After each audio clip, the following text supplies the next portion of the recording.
Doctor علامہ محمد اقبال 9 نومبر 1877 کو برطانوی ہندوستان کے شہر سیالکوٹ میں شیخ نور محمد کے گھر پیدا ہوئے۔ ماں باپ نے نام محمد اقبال رکھا۔ مختلف تاریخ دانوں کے مابین علامہ کی تاریخ ولادت پر کچھ اختلافات رہے ہیں، لیکن حکومت پاکستان سرکاری طور پر 9 نومبر 1877 کو ہی ان کی تاریخ پیدائش تسلیم کرتی ہے۔ اقبال کے آباء و اجداد قبول اسلام کے بعد 18ویں صدی کے آخر یا 19ویں صدی کے اول میں کشمیر سے ہجرت کر کے سیالکوٹ آئے اور محلہ کھیتیاں میں آباد ہوئے۔ شیخ نور محمد کشمیر کے سوپرو برہمنوں کی نسل سے تھے۔ غازی اورنگزیب عالمگیر کے عہد میں ان کے ایک جد نے اسلام قبول کیا۔ ہر پشت میں ایک نہ ایک ایسا ضرور ہوا جس نے فقط دل سے راہ رکھی، یہ بھی انہی صاحب دلوں میں سے تھے۔ بزرگوں نے کشمیر چھوڑا تو سیالکوٹ میں آ بسے۔ ان کے والد شیخ محمد رفیق نے محلہ کیتیاں میں ایک مکان آباد کیا۔ لگتا ہے کہ یہ اور ان کے چھوٹے بھائی شیخ غلام محمد یہیں پیدا ہوئے، پلے بڑے اور گھر والے ہوئے۔ بعد میں شیخ محمد رفیق بازار چوری گرہ میں اٹھائے اور جو اب اقبال بازار کہلاتا ہے، ایک چھوٹا سا مکان لے کر اس میں رہنے لگے۔ مرتے دم تک یہی رہے۔ ان کی وفات کے بعد شیخ نور محمد نے اس سے ملحق ایک 2 منزلہ مکان اور 2 دکانیں خرید کر مکانیت کو بڑھا لیا۔ شیخ نور محمد دیندار آدمی تھے، بیٹے کے لیے دینی تعلیم ہی کافی سمجھتے تھے۔ سیالکوٹ کے اکثر مقامی علماء کے ساتھ دوستانہ تھا۔ اقبال بسم اللہ کی عمر کو پہنچے تو انہیں مولانا غلام حسن کے پاس لے گئے۔ مولانا ابو عبداللہ غلام حسن محلہ شوالہ کی مسجد میں درس دیا کرتے تھے۔ شیخ نور محمد کا وہاں آنا جانا تھا۔ یہاں سے اقبال کی تعلیم کا آغاز ہوا۔ حسب دستور قرآن شریف سے ابتدا ہوئی۔ تقریباً سال بھر تک یہ سلسلہ چلتا رہا کہ شہر کے ایک نامور عالم مولانا سید میر حسن ادھر آ نکلے۔ ایک بچے کو بیٹھے دیکھ کے صورت سے عظمت اور سعادت کی پہلی جوت چمکتی نظر آئی۔ پوچھا کہ کس کا بچہ ہے؟ معلوم ہوا تو وہاں سے اٹھ کر شیخ نور محمد کی طرف چل پڑے۔ دونوں آپس میں قریبی واقف تھے۔ مولانا نے زور دے کر سمجھایا کہ اپنے بیٹے کو مدرسے تک محدود نہ رکھو، اس کے لیے جدید تعلیم بھی بہت ضروری ہے۔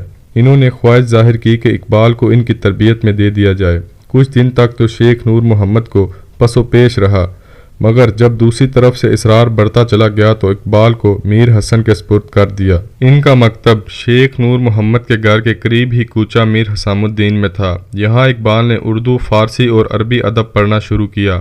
3 سال گزر گئے۔ اس دوران میں سید میر حسن نے اسقاط مشن سکول میں بھی پڑھانا شروع کر دیا۔ اقبال بھی وہیں داخل ہو گئے اور اپنی تعلیم کو جاری رکھا، اور پھر اسقاط مشن سکول میں انٹرمیڈیٹ کی کلاسز بھی شروع ہو چکی تھیں، لہٰذا اقبال کو FA کے لیے کہیں اور نہیں جانا پڑا، وہیں رہے۔ اور یہ وہ زمانہ ہے جب ان کی شاعری کا باقاعدہ آغاز ہوتا ہے۔ یوں تو شعر و شاعری سے ان کی مناسبت بچپن ہی سے ظاہر تھی۔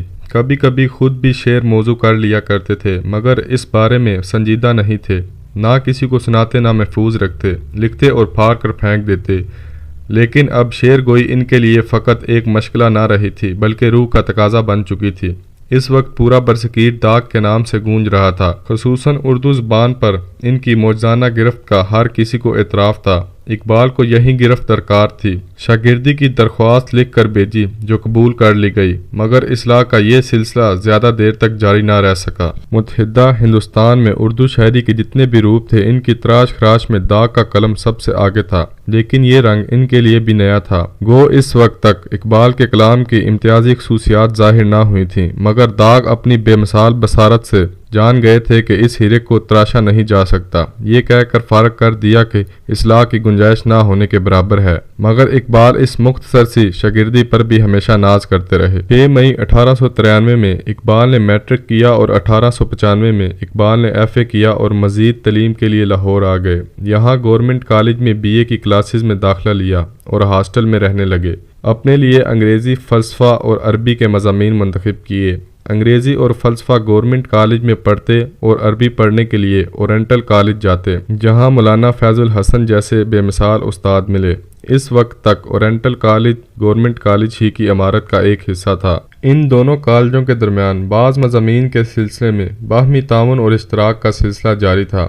1898 میں اقبال نے BA پاس کیا اور MA فلسفہ میں داخلہ لے لیا۔ یہاں پروفیسر TW آرنلڈ کا تعلق میسر آیا، جنہوں نے آگے چل کر اقبال کی علمی اور فکری زندگی کا ایک حتمی رخ تعین کیا۔ مارچ 1899 میں MA کا امتحان دیا اور پنجاب بھر میں اول آئے۔ اس دوران میں شاعری کا سلسلہ بھی چلتا رہا۔ نومبر 1899 کی ایک شام کچھ بے تکلف ہم جماعت انہیں حکیم امین الدین کے مکان پر ایک محفل مشاعرہ میں کھینچ لے گئے۔ بڑے بڑے سکہ بند اساتذہ شاگردوں کی ایک کثیر تعداد سمیت شریک تھے۔ سننے والوں کا بھی ایک ہجوم تھا۔ اقبال چونکہ بالکل نئے تھے اس لیے ان کا نام مبتدیوں کے دور میں پکارا گیا۔ غزل پڑھنی شروع کی جب اس شعر پر پہنچے کہ موتی سمجھ کے شانے کریمی نے چن لیے، قطرے جو تھے میرے ارکے انفال کے، تو اچھے اچھے استاد اچھل پڑے، بے اختیار ہو کر داد دینے لگے۔ یہاں سے اقبال کی بحیثیت شاعر شہرت کا آغاز ہوا۔ مشاعروں میں بااصرار بلائے جانے لگے۔ اسی زمانے میں انجمن حمایت اسلام سے تعلق پیدا ہوا جو آخر تک قائم رہا۔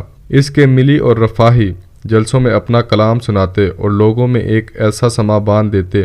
اقبال کی مقبولیت نے انجمن کے بہت سارے کاموں کو آسان کر دیا۔ کم از کم پنجاب کے مسلمانوں میں سماجی سطح پر دینی وحدت کا شعور پیدا ہونا شروع ہو گیا، جس میں اقبال کی شاعری نے بنیادی کردار ادا کیا۔ ایم اے پاس کرنے کے بعد اقبال 13 مئی 1899 کو اورینٹل کالج میں میکلوڈ عربک ریڈر کی حیثیت سے متعین ہو گئے۔ اسی سال آرنلڈ بھی عارضی طور پر پرنسپل مقرر ہو گئے۔ اقبال تقریباً 4 سال تک اورینٹل کالج میں رہے، البتہ بیچ میں 6 ماہ کی رخصت لے کر گورنمنٹ کالج میں انگریزی پڑھائی۔ اعلیٰ تعلیم کے لیے کینیڈا یا امریکہ جانا چاہتے تھے، مگر آرنلڈ کے کہنے پر اس مقصد کے لیے انگلستان اور جرمنی کا انتخاب کیا۔ 1904 کو آرنلڈ جب انگلستان واپس چلے گئے تو اقبال نے ان کی دوری کو بے حد محسوس کیا۔ دل کہتا تھا کہ اڑ کر انگلستان پہنچ جائیں۔ اورینٹل کالج میں اپنے 4 سالہ دورہ تدریس میں اقبال نے واکر کی پولیٹیکل اکنامی کا اردو میں تلخیص و ترجمہ کیا اور شیخ عبد الکریم الجیلی کے نظریہ توحید مطلق پر انگریزی میں ایک مقالہ لکھا جو 1904 میں شائع ہوئی۔ اردو میں اپنے موضوع پر یہ اولین کتابوں میں سے ہے۔ اورینٹل کالج میں بطور عربی ریڈر ملازمت ختم ہو گئی تو 1903 میں اسسٹنٹ پروفیسر انگریزی کی حیثیت سے اقبال گورنمنٹ کالج میں مقرر ہو گئے۔ بعد میں فلسفے کے شعبے میں چلے گئے، وہاں پڑھاتے رہے یہاں تک کہ 1 اکتوبر 1905 کو یورپ جانے کے لیے 3 سال کی رخصت لے لی۔ 25 دسمبر 1905 کو علامہ اقبال اعلیٰ تعلیم کے لیے انگلستان چلے گئے اور کیمبرج یونیورسٹی ٹرینٹی کالج میں داخلہ لے لیا۔ چونکہ کالج میں ریسرچ اسکالر کی حیثیت سے لیے گئے تھے اس لیے ان کے لیے عام طالب علموں کی طرح ہاسٹل میں رہنے کی پابندی نہ تھی۔ قیام کا بندوبست کالج سے باہر کیا۔ ابھی یہاں آئے ہوئے 1 مہینے سے کچھ اوپر ہوا تھا کہ بیرسٹری کے لیے لنکزن میں داخلہ لے لیا اور پروفیسر براؤن جیسے فاضل اساتذہ سے رہنمائی حاصل کی۔ بعد میں آپ جرمنی چلے گئے، یہاں میونخ یونیورسٹی سے آپ نے فلسفہ اور پی ایچ ڈی کی ڈگری حاصل کی۔ ڈاکٹریٹ کی ڈگری ملتے ہی لندن واپس چلے گئے، بیرسٹری کے فائنل امتحانوں کی تیاری شروع کر دی۔ کچھ مہینے بعد سارے امتحان مکمل ہو گئے۔ جولائی 1908 کو نتیجہ نکلا، کامیاب قرار دیے گئے۔ اس کے بعد انگلستان میں مزید نہیں رکے، وطن واپس آ گئے۔ لندن میں قیام کے دوران میں اقبال نے مختلف موضوعات پر لیکچروں کا ایک سلسلہ بھی شروع کیا، مثلا اسلامی تصوف، مسلمانوں کا اثر تہذیب یورپ پر، اسلامی جمہوریت، اسلام اور عقل انسانی وغیرہ۔ بدقسمتی سے ان میں سے ایک کا بھی کوئی ریکارڈ نہیں ملتا۔ اور پھر جولائی 1908 میں وطن کے لیے روانہ ہوئے۔ بمبئی سے ہوتے ہوئے 25 جولائی 1908 کی رات دہلی میں پہنچے۔ اگست 1908 میں اقبال لاہور آ گئے۔ 1 آدھ مہینے بعد چیف کورٹ پنجاب میں وکالت شروع کر دی۔ اس پیشے میں کچھ ہی دن گزرے تھے کہ ایم اے او کالج علی گڑھ میں فلسفے اور گورنمنٹ کالج لاہور میں تاریخ کی پروفیسری پیش کی گئی، مگر اقبال نے اپنے لیے وکالت کو مناسب جانا اور دونوں اداروں سے معذرت کر لی۔ البتہ بعد میں حکومت پنجاب کی درخواست اور اصرار پر 10 مئی 1910 سے گورنمنٹ کالج لاہور میں عارضی طور پر فلسفہ پڑھانا شروع کر دیا، لیکن ساتھ ساتھ وکالت بھی جاری رکھی۔ مصروفیات بڑھتی چلی گئیں، کئی اداروں اور انجمنوں سے تعلق پیدا ہو گیا۔